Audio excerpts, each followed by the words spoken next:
I would say that I learned God was calling me to the priesthood through many different moments in my life.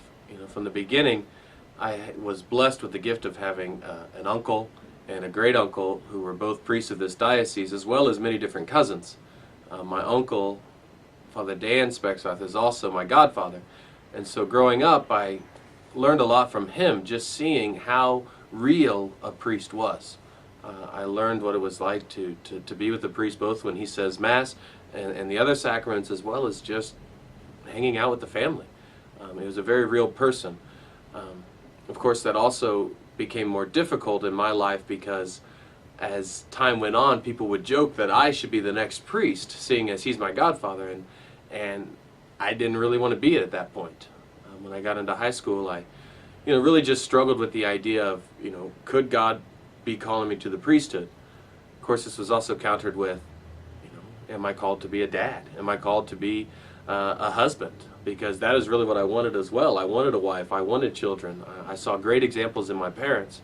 And so that was a great inner struggle and turmoil as I was trying to figure out where God was calling me. And so it took a little bit of a process to try to figure out where He was calling me to.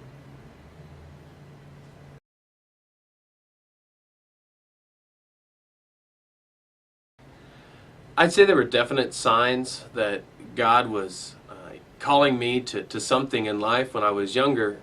He truly blessed me with many different gifts and abilities, things like a desire to be the man in charge, the desire to be the spotlight. I was always the class clown, the one who always threw in my 2 cents, the one always willing to learn more, but also share that with others. I was kind of given the ability to be that leader, to be that one who brought others to whatever I was doing. And I realized that it was almost a powerful thing because I could lead others astray as easily as I could lead others closer to the faith or to Jesus Christ Himself. And so recognizing those gifts and those talents that He blessed me with really helped me to see that He was calling me to something more.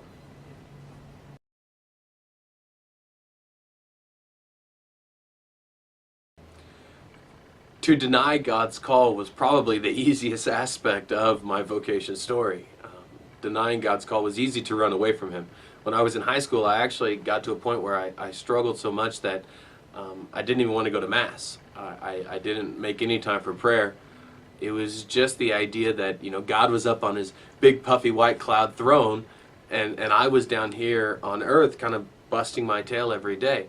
It became meaningless. And so then I filled my life with other duties. I became very active in sports. I became very active in just organizations in high school. I had a job. I had a girlfriend. And that consumed all my time to where I didn't really need God. It was very easy to not make time for Him. And so in turn, when I started to make the time for Him, my life really recognized that I was missing something, that I needed that something more. And that ended up being God.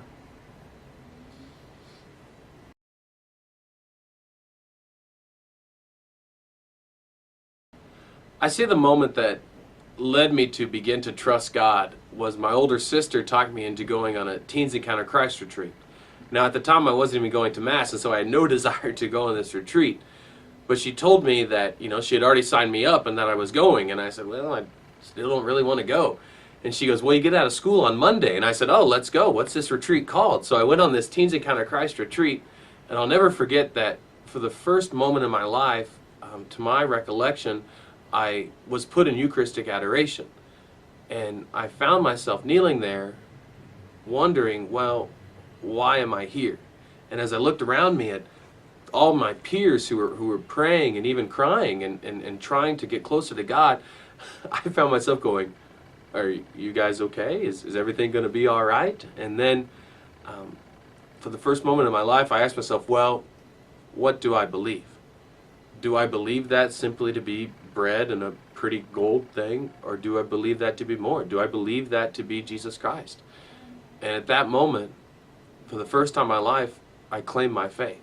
I said, yes, I believe that to be more. I believe that to be Jesus Christ. And if I believe that to be Jesus Christ, what does that mean? That means that is God Almighty, God All-Powerful, God Eternal, who took on the lowly form of man, who gave me everything, who died for my sins, to forgive me, that I may have a chance for eternal life, that I may have a chance to go to heaven, and I was too good to give him 1 hour a week in Mass.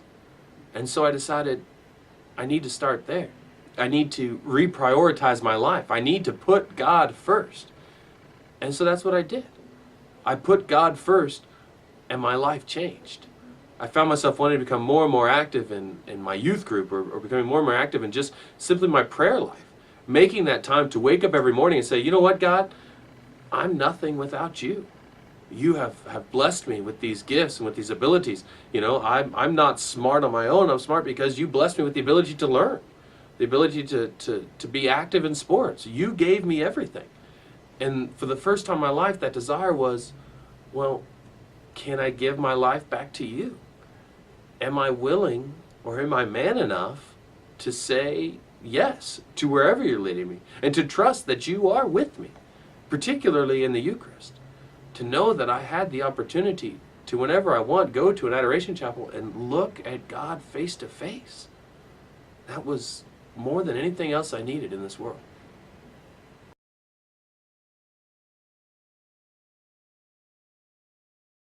I would say the pivotal moment that led me to the seminary was truly my pastor, Monsignor Doherty. Monsignor Dennis Doherty was pastor at Colwich since I was a 4th grader. And I remember going to him as a junior in high school and saying, you know, Monsignor, I think I want more in my life. I'm thinking about giving my life back to God. You know, is the priesthood a possibility? And Monsignor was great because his answer was, oh, Aaron, you're the perfect candidate. Here's the dotted line. Let's sign you up. Let's get you going. And I thought, well, Monsignor, let's wait. And I remember throughout the rest of my junior year in high school and into my senior year, I started looking at other colleges. But every weekend, Monsignor would stop me after Mass and say, you know, how's it going? Are you still praying? Are you still thinking about the seminary? And I would say yes, to an extent. But I really wanted to go to college and have that experience first. I remember Monsignor stopped me after one Sunday Mass, my senior year in high school, and said, you know, Aaron, I want you to go on this retreat called Quo Vadis. And I had no idea what this was, and I said, well, Monsignor, you know, I'm really busy, and I've already looked at a couple different universities that I want to attend. And he said, no, Aaron, you're going on this retreat. I said, okay, Monsignor. So I went on this Quo Vadis retreat, and I remember I talked to him Friday night. I went on this retreat, and on this retreat, once again in my life, I found myself in Eucharistic adoration. I found myself kneeling face to face with God, and I asked, you know, God, what do you want me to do? God, what do you want me to do? And I remember that question over and over again for hours. I just looked at the Most Holy Eucharist and said, God, what do you want me to do? And finally, the simple thought came in my head, well, try it. Give it a year. And I said, okay, I can do a year. I remember the next day, I was quite excited and joking around with some of the other priests who were there and the seminarians, and I said, I'm going to the seminary. And I thought, well, who do I need to tell? And the first person, of course, on my mind was, I have to tell Monsignor Doherty. And I told Father Matt McGinnis that I was going to go find Monsignor and tell him that I'm going. And Father Matt goes, well, Aaron, I'm sorry. He goes, but I just found out this morning that Monsignor Doherty didn't show up to 8 o'clock Mass this morning. They went over and they found him. He had died last night in his bed. And I never had an opportunity to tell him thank you and to tell him that I was going. And that was just a dagger in my heart. It was so hard. And so I remember once again just, you know, discerning, saying, well, God, the one person who really believed in me, the night that I decided, you killed him. So are you calling me to be a priest? Can I be that person? Can I be alone, as Monsignor was? 2 days later was his funeral, and I realized quite quickly that he was anything but alone. As a priest, this man touched so many lives. People flocked to him. His funeral was filling our church and our parish hall. They were doing TVs. It was a huge event. And so I got to the church early because I wanted to be in the church for Monsignor, as Monsignor was always there for me. I remember thinking, well, I usually sit up at the front, but there will be priests and friends and family, and so I sat in the back. And as I sat there praying, saying, God, what do you want me to do? I just struggled. And it was funny because at that moment, of course, one of the older ladies in the parish came into the church, and she was joking outside in the gathering space saying, "Oh, it's a beautiful day. Monsignor would have loved it." And I'm sitting there thinking, you know, lady, I'm trying to pray here. Could you keep it down? And she takes 2 steps into the church and she just starts crying. And I wondered what was wrong. And of course she walks right up to me and stood me up, and she's like, "What is your name?" And I said, "Aaron." And she goes, "Aaron," she goes, "you know, don't think I'm crazy." She goes, "But last night," she goes, "I had a dream." She goes, "And in that dream," she goes, "I saw a young man. And God told me that this one was special, that this one was his, and he needed help realizing it." She goes, "I woke up," she goes, "I didn't get it." She goes, "But I came here today," she goes, "and it was you." She goes, "It was your face." She goes, "You're sitting where I always sit." She goes, "And God has something special planned for you. Do you realize that?" And she just started hugging.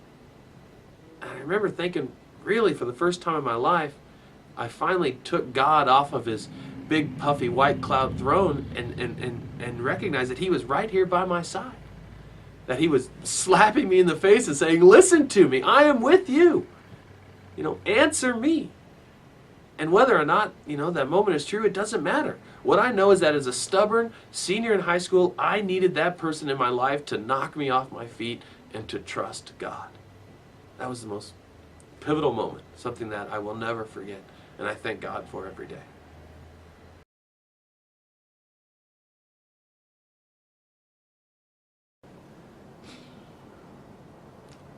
I would say the biggest tips that I can give to any young man who is searching for a calling, or a calling to the priesthood, or a calling to anything, just to know one's vocation, is simply prayer.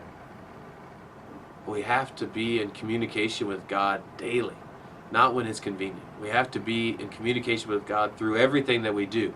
We have to trust that he is with us. We have to put ourselves in his presence, whether in Eucharistic adoration, or whether just simply falling on our knees by our bed the moment we wake up and before we go to sleep at night, and saying, "God, I'm here. Thank you for all that you have given me. Help me to follow you. Help me to trust in you." Because if we put our trust in him, if we put ourselves in his presence, he will lead us to wherever he wants us to be. That is the God that I know, and the God who loves us.